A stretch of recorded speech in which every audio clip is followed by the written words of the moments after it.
मेरे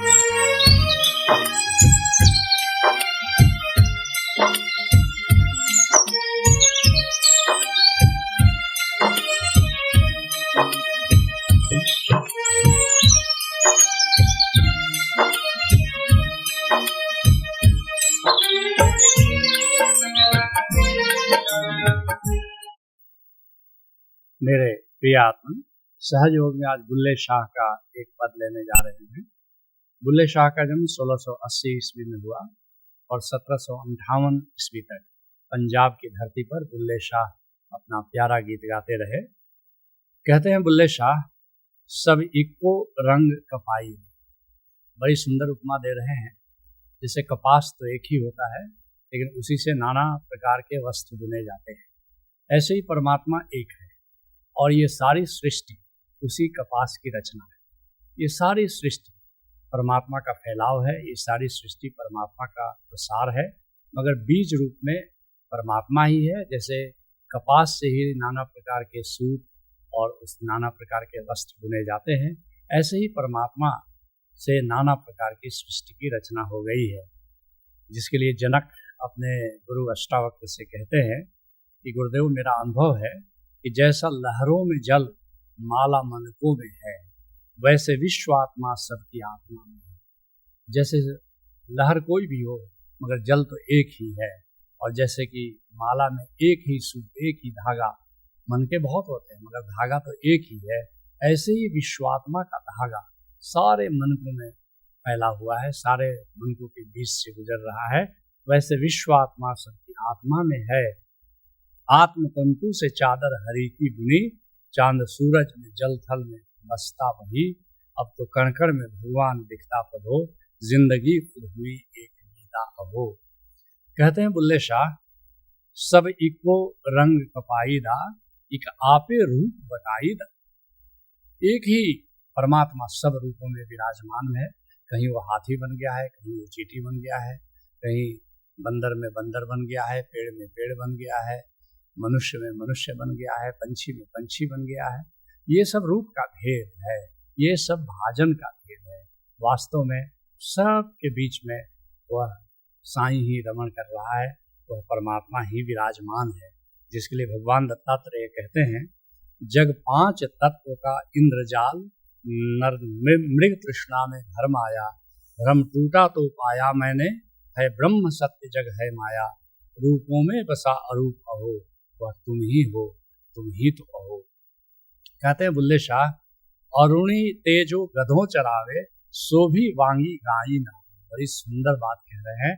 कह रहे गंदे ढेर पर जो बच्चा है वो गधा चरा रहा है, और कोई दूसरा कोई साफ सुथरा बच्चा कहीं पर अच्छे चरागाह में जो गाय चराना है, लेकिन वो गधा चराने वालों में भी परमात्मा है और गाय चराने वाले में भी परमात्मा है। माना कि ये गंदा दिखता है, एक साफ सुथरा दिखता है, लेकिन दोनों में कोई भेद नहीं है। अरुण तेजो गधो चरा, गंदे ढेर पर कहीं गधा चर रहा है और उसको चराने वाला जो है, और कहीं साफ सुथरे जगह पर गाय चराने वाला है। दोनों में भेद है क्या? दोनों में कोई भेद नहीं है। जिसके लिए कबीर साहब कहते हैं, अवल अल्लाह नूर उपाया, कुदरत के सब बंदे। सबसे पहले परमात्मा ने प्रकाश की रचना की और उस प्रकाश ने सारे रूपों की रचना की। अवल अल्लाह नूर उपाया, कुदरत के सब बंदे, और सारे बंदे उसी नूर से पैदा हुए हैं, उसी प्रकृति से पैदा हुए हैं। और एक नूर पे सब जगह, एक ही नूर सर्वत्र फैल गया है, सभी प्राणियों में, पर्वतों में, पहाड़, नदियों में, सब जगह उसी का फैलाव है, सब जगह उसी का विस्तार है। एक नूर पे सब जगह दिया, और कौन भले को मंदे। अगर एक ही नूर से सबकी रचना हुई है, सबका स्रोत अगर एक ही है, सबका अगर उद्गम एक ही है, तो किसको श्रेष्ठ कहोगे और किसको निकृष्ट कहोगे?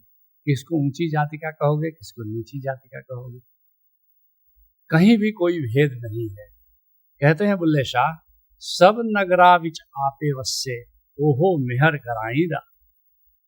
नगरवासी अपने आप को गांव वासियों से श्रेष्ठ मानते हैं, गांव वालों को गंवार कहते हैं, लेकिन कहते हैं बुल्ले शाह कि सभी नगरवासियों में ही परमात्मा ही बस रहा है और सभी ग्राम वासियों में भी परमात्मा ही बस रहा है। जब परमात्मा दोनों में बस रहा है तो फिर कौन ऊंचा हुआ और कौन नीचा हुआ, कौन श्रेष्ठ हुआ और कौन निकृष्ट हुआ। जैसे कई वर्णों में भेद किया जाता है, ब्राह्मण को श्रेष्ठ कहा जाता है, क्षत्रिय को उसके बाद, या वैश्य को उसके बाद, या शूद्र को निकृष्ट। लेकिन अगर बुल्ले शाह से पूछोगे, कबीर साहब से पूछोगे, तो कहेंगे जब एक ही नूर, जब परमात्मा का नूर ही सब जगह सब घटों में बस रहा है, तो फिर कैसे किसी को कह सकते हो कि ये ऊंचा है, कैसे कह सकते हो कि कोई नीचा है। जिसके लिए पलटू साहब कहते हैं, तीन लोक फुलवारी तेरी और फूल रही बिनवारी। कहते हैं अद्भुत दृश्य है कि ये तीनों लोकों में सर्वत्र बस परमात्मा की फुलवारी खिली हुई है। कहीं पहाड़ है, कहीं नदी है, कहीं सूरज है, कहीं चांद है, कहीं तारे हैं। देखते हो अनंत है सृष्टि, अनंत है सृष्टि का विस्तार। कितनी सुंदर फुलवारी नाना रंग रूपों की फैली हुई है। और कहते हैं पलटू साहब, बड़ा आश्चर्य होता है कि ये फुलवारी फलते फूलते हुए तो मैं देखता हूँ, लेकिन माली का कहीं पता नहीं लगता है। कौन माली सींच रहा है, कौन माली इनका निर्माण कर रहा है, माली का बस पता नहीं चलता है। तीन लोक फुलवारी तेरी फूल रही बिन माली है, घट घट बैठा आपे सींचे तिल भर कहीं न खाली है। और हर घट में बैठा है, हर फूल में तो वही बैठा है, इसलिए वहीं पर बैठ करके अलग से कोई माली की जरूरत भी नहीं है। हर घट में माली स्वयं ही बैठा हुआ है और घट में बैठ करके ही घट का सिंचन कर रहा है, घट की देख रेख कर रहा है। कहते हैं बुल्ले शाह, हर जी आपे हर जा खेल। कहते हैं कि अजीब बात है कि हर जीव में स्वयं प्रभु ही खेल रहा है, हर जीव में स्वयं प्रभु ही हंस रहा है, हर जीव में स्वयं प्रभु ही रो रहा है। अगर कोई जीव हंसता है, खुश होता है, तो प्रभु ही खुश होता है। अगर कोई रोता है तो उसमें प्रभु ही रोता है। हर जी आपे हर जा खेल, और हर जगह उसी की क्रीड़ा चल रही है, हर जगह उसी का खेल चल रहा है। खेले रघुपति अथवा रावण, चल रहा वही पत्ते बावन।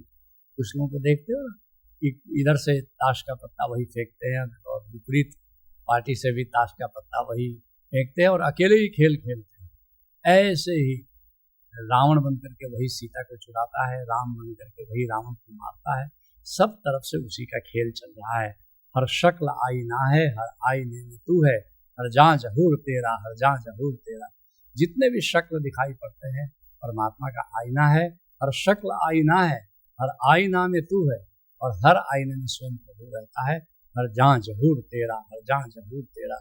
हर जगह बस उसी का जहूर, उसी का प्रकाश, उसी का नूर फैला हुआ है। कहते हैं बुल्ले शाह, सदिया चाई चाईदा। कहते हैं कि और उसको बुलाया गया है तो खुश होकर के चला आता है। देखते हो हर बार बच्चा पैदा होता है, कितना खुश होकर, कितना खुश बच्चा रहता है। धीरे धीरे वो बड़ा होता चला जाता है और चिंतातुर हो जाता है, तनावग्रस्त हो जाता है। लेकिन जब पहली बार आता है तो कितना सुंदर बचपन, और छोटे बच्चों को देखो, लगता है कि अभी अभी परमात्मा ही मुस्कुरा रहा है उनमें। सदियाँ चाई चाईदा, हर जी आपे हर जा खेले, और सदियाँ चाई चाईदा। कहते हैं बुल्ले शाह, बाग बहारा तातू वेखे। कहते हैं कि अगर तुम अपने जीवन की बाग को खुश देखना चाहते हो, अगर अपने जीवन की बगिया में बहार लाना चाहते हो, तो क्या करोगे? धीमे चाक अराई। कहते हैं कि ये जो अराई जो उनके जो गुरु थे, इनायत शाह थे, तो कहते हैं कि तुम भी मेरे गुरु इनायत शाह, वो अराई जाति से आते थे, तो उनका तुम सेवक बन जाओ, उनका तो शिष्य बन जाओ, उनका तो मुरीद बन जा। बाग बहारा तातू देखे। अगर चाहते हो कि तुम्हारे जीवन की बगिया में बहार आए, तो थीवे चाक अराई दा, तुम भी हमारे गुरु के सेवक बन जाओ, शिष्य बन जाओ, मुरीद बन जाओ। कहते हैं बुल्ले शाह, इश्क मुश्क दी सार की जाने, कुत्ता सूर सराई दा। कहते हैं कि इश्क का रहस्य, प्रेम क्या है, इस बात को क्या कुत्ता और सूअर जो इस दरवाजे से उस दरवाजे, इस सराय से उस सराय, इस होटल से उस होटल घूमते फिरते रहते हैं, क्या वो इश्क का राज जान सकता है? इधर उधर भटकने वाले भला प्रेम की बात समझ सकते हैं? अगर प्रेम को समझना हो तो किसी गुरु के चरणों में बैठो, और वहां जाकर के तुम्हें प्रेम क्या है, प्रेम का तत्व क्या है, उसको समझ सकते हो। कहते हैं बुल्ले शाह, बुल्ला तिस्नु वेख हमेशा। कहते हैं सब जीवों में और तुम परमात्मा को ही देखो, जिसके लिए वाजिद साहब कहते हैं, साईं सब ही माही नाही क्यों कीजिए। सब जगह परमात्मा ही है, किसी को किसी बात के लिए नहीं क्यों कहना, जाकी ताकू सौंप क्यों न सो रहे। इसलिए त्वदीयम वस्तु गोविंदम तु प्रेमेव समर्पयेत्। इसलिए हर जीव की मदद करो, जो भी कुछ आता है तुम्हारे पास, जो कोई आता है मदद के लिए उसकी मदद करो, क्योंकि जो भी तुम मदद करोगे वो अपनी ओर से क्या दोगे, अपनी ओर से क्या करोगे, परमात्मा ने ही तुम्हें दिया है और उसी का दिया हुआ तुम स्वयं परमात्मा को लौटा दो। कहते हैं बुल्ले शाह, यह है दर्शन साईं बुल्ला तिस्नु बेख हमेशा। उसी को सब जगह उसी का दर्शन करो। दर्शन करने का यही श्रेष्ठतम तरीका है। परमात्मा का दर्शन, परमात्मा का दीदार सब जीवों में कर सकते हो, जिसके लिए संत नामदेव कहते हैं, सबय घट राम बोले रामा बोले, राम बिना को बोले। सब घटों में भी बोल रहा है। एकल माटी कुंजर चीटी भाजन है नाना रे। तुम्हारे जैसे नाना प्रकार के बर्तन बनाता है, हाथी बना दिया, कुछ बना, चीटी बना दिया, ऐसे ही पंच तत्व की माटी से परमात्मा ने सारे जीवों की रचना की है। अस्थावर जंगम कीट पतंगम घट घट नाम समाना रे। कहीं वो पशु बन गया है, कहीं वृक्ष बन गया है, सब जीवों में भी है। तुम भी किसी कामिल मुर्शिद से जुड़ो, उससे ओंकार का रहस्य जानो, ओंकार के सुमिरन में जियो। पहले गुरु में परमात्मा को देखो, फिर स्वयं में परमात्मा को देखो और फिर सर्वत्र परमात्मा का दीदार करो। यही सहज योग है। हरि ओम।